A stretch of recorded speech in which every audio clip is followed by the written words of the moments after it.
Hey, nice Aurora, John. That's a different one. It's a very drippy Aurora.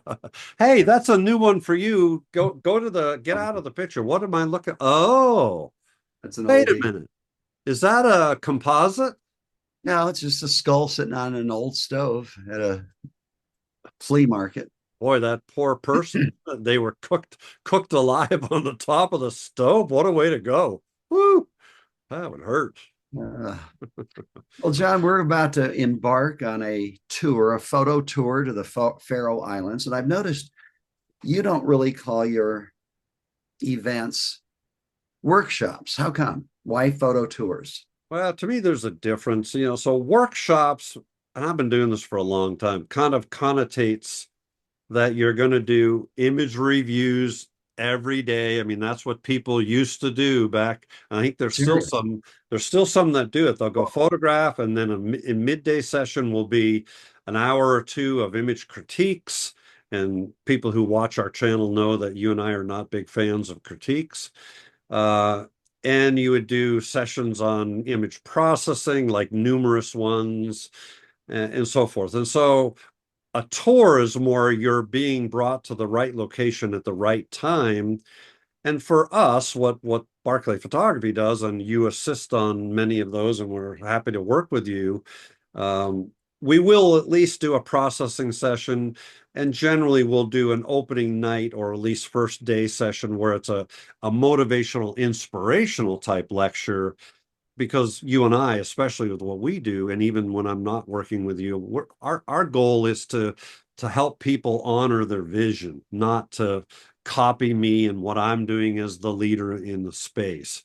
So to me, a tour is more of guiding people to the right place at the right time, bringing them to those locations, and being available if you need me, and happy to help, like with long exposures, even composition to a degree, but you and I, we generally are not going to give we're going to invite them to think about their composition and learn how to self-evaluate and self-critique rather than us saying things like you should do this and you should do that. You and I are never going to do that. So that's why tour feels better, or we do a contemplative photography retreat in Hawaii, and that's more of a retreat. That's a whole different vibe. Uh, but that's the general idea of the difference between a workshop and a tour.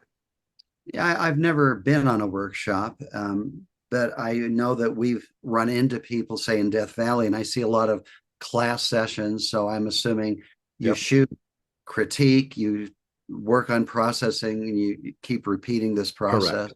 Yep. Okay. I've heard stories of people who have been unhappy on some of their workshops they've attended. And I've often wondered what's the difference between a good workshop and a bad workshop. Like, I'll share one story we've heard where the person insisted they place their camera in a very specific spot, frame it a very specific way, so that that person would come home with this very pre-planned calendar shot that the instructor apparently had found, and they would come home with something they could be proud of. I'm not sure why they would be proud of a shot that someone else engineered and set up for them, but I guess that's their philosophy. I'm going to make sure you come home with these killer shots, and then you'll feel that you got your money's worth. Yeah. Yeah. And I remember that story from two gals who told that story, and they were actually yelled at for Yeah. not following the specific directions. How dare they, turn around and photograph something that caught their attention behind them. Well, that's certainly that one kind of workshop. And so your question's a valid one.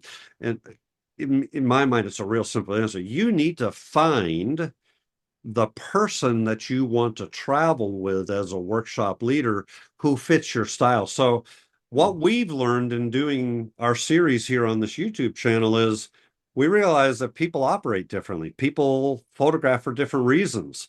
And so there are going to be those who want to go and be shown the shots so they can come home and have the half dome shot that Ansel had, right? And we've learned that that's just a certain mentality and personality who wants to do that.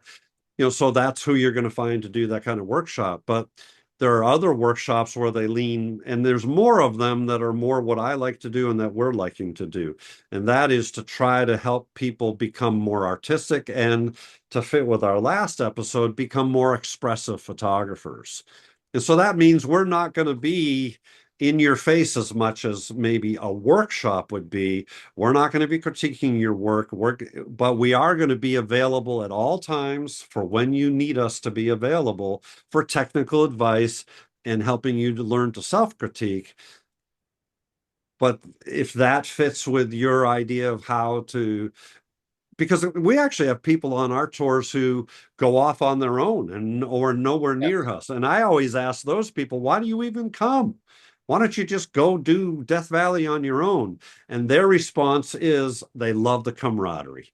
They Hmm. do like to be with fellow photographers who are totally in the zone and totally focused on making images together, and they enjoy that camaraderie. And there are others that I found who don't like camaraderie and can only photograph on their own. So where I'm getting to on this whole thing is it depends on your personality and the types of people that you want to hang around with. And nowadays there's a million people doing workshops and tours and everything. So I would encourage folks to ask around. Ask us, ask other people that you've been on tours, and more importantly, ask fellow participants on a workshop or tour that you've been on, who do you like to travel with and why? And I've seen a couple of people who seem to have an expectation that I would direct them on how to compose a shot. And of course, I wouldn't do that. I would ask questions, but I do wonder if people come and hope that they will be directed. Uh, I hope that's not the case. I hope they're there to find their own vision. Um, I guess, yeah, like you, just yeah, different strokes for different there's a folks. fine line on that one, because you and I have had situations where we have had disgruntled people who, when they saw a shot of yours and mine post tour, they were like, why didn't you show me that? And of course, then we have to have our discussion, because if I had showed you that, what would you have done? You would have gone out and made that same image. And that's not what we're trying to instill in you. We're trying to have you go to a location, find what turns your head, what you're attracted by, what you're taken by, all the stuff we've talked about in previous episodes.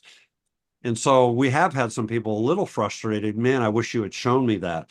So there are locations that we will arrive at, and I'll sort of very generally say, okay, the reason we're here is we've got, this beautiful feature over here, we've got a mountain over here, we've got behind it, yeah, and at least generally point out things that they might be looking at, because there are people who struggle finding something worthy to photograph. So as a leader, I am walking that fine line of trying to help them learn to fall in love on their own with stuff, but also recognizing they might need a gentle nudge to see something. But rarely am I going to show them my viewfinder. Some people do come over and ask, and I can't say no. I think that would be rude. So I let them look. But boy, when they look, I immediately say, I hope you're not going to do that. Find something over to the right, way over here, that might use That's what I those. say to them also. I say, I hope you do that. Do not, yeah, do what Cole does, not what I. Now, afterwards, after the workshop, I'm sorry, the tour, a week or two later, you gather the people together and share images. Are you critiquing them at that point? No, nope. It's just a celebration, absolute celebration. So, yeah, like about 3 or 4 weeks after, I have a Zoom follow up. I invite people, or we invite people to share 10 images. And that's great, because guess what you see? From the same identical location, you see various interpretations, and it's wonderful. And it just drills home that point that you don't need us to tell you. You'll find it, you'll figure it out. And then within that, also, we do answer any questions that people have with regard to image processing that they've struggled with as they've been home for 3 or 4 weeks. Then I'm happy to say, well, you might consider doing a dodging and burning to help you achieve what you're looking for. But again, I'm not saying, never in that session am I saying, what you should have done is you should have dodged that down, burned that up. Unless they ask, then I'll suggest Oh, tools that they might use. those are the questions I love. People expressing what they want to do, but they don't quite know how to do it. Yeah. Not us supplying the vision, but supplying maybe a tool to help them. execute their vision. Now, you give a good tour. I've never been on a workshop, but really wouldn't be drawn to one of those workshop type scenarios. I like what you do, and the people come back because they enjoy. Maybe it's the camaraderie, maybe it's the sense of adventure, going with someone who knows the area because Yeah, that helps. we know the That helps. spot. Those are all important things. And of course, you and I working together is a lot of good chemistry, right? There's a lot of chemistry. Yeah, that's right. Yeah. So no, we actually have a lot of fun. That's the other thing that we find. Well, I personally find, and I know you do too, but other people, I will only work with people who are going to laugh and have a good time. We take photography very seriously, but we're going to have a lot of fun and laugh a lot too. So, all Okay. right. Hey, thanks.